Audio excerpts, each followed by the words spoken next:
This was a venture that began at UCSF about 5 years ago when I was pro tem of the state senate. And I was told that what really was happening in this state is that there wasn't enough research going into areas where cures, prevention, avoidance could take place. And that was because grants oftentimes were never long enough. They had to mature faster. It's a lot easier to take something in high tech and turn that into a profit than it is with biomedicine. So that I've just exhausted what I know about the topic. But I thought about it for a while, and I said, you know what? The only way we're going to do this, we're going to do it that you have to do with a tax, and a dedicated tax. Now, I'm not a big fan of dedicated taxes, but of course, when you do one, it's different. And what I'd like people to see this as is a user's fee. We have user's fee well established in California. We have a gasoline tax. We have a tax for recycling e-waste. We have a tax for cleaning air. So we have the relationship between driving and a car tax is a lot like the relationship between a cigarette tax or a cigarette fee and the carnage and damage created by smoking. It's unassailable, it's undeniable, it's factual, and it's continuing.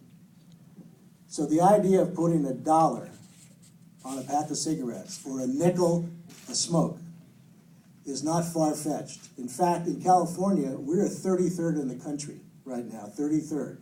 We're usually 49th in everything else, but this particular, we're 33rd in taxation. We add $1, we jump to 15. In New York City, right now, when they add the new tax, a vending machine pack of cigarettes will cost you almost $15. So I figure if you steal a carton of cigarettes, it's a felony. And we like to get to that point. People have said, well, why don't you go through the legislature? It's very simple. California requires 2/3 to pass a tax. And the tobacco companies, Big Tobacco knows that they can buy off just enough members of both houses or one house to prevent it from ever happening. And they have stopped efforts all up and down this state forever. And I have no belief that that would ever change. The last 14 efforts to go to the ballot were all defeated by Big Tobacco. So this is going to be a fight. It's going to be a real fight. But if you see this as a venture capital company or effort, $20 million invested in this Cancer Act will generate after 10 years $5.35 billion.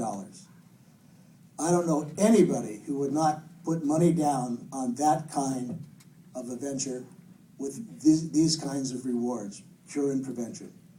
So I'm proud that, I was a struggle, frankly, getting it to the ballot. We didn't expect that Jerry Brown would also want to have an election as early as he's going to have it. He needs it, we need it, so be it. But what really catalyzed this was having Lance Armstrong, whose celebrity is a little bit greater than mine. And I worked with Arnold Schwarzenegger, so I know a little something about celebrity. But Lance has been such a champion over the years of fighting cancer that we could not have had a better co-chair for our campaign. So I'm delighted that we're here and we're going to win. And now I introduce Dr. Ernie Bodai.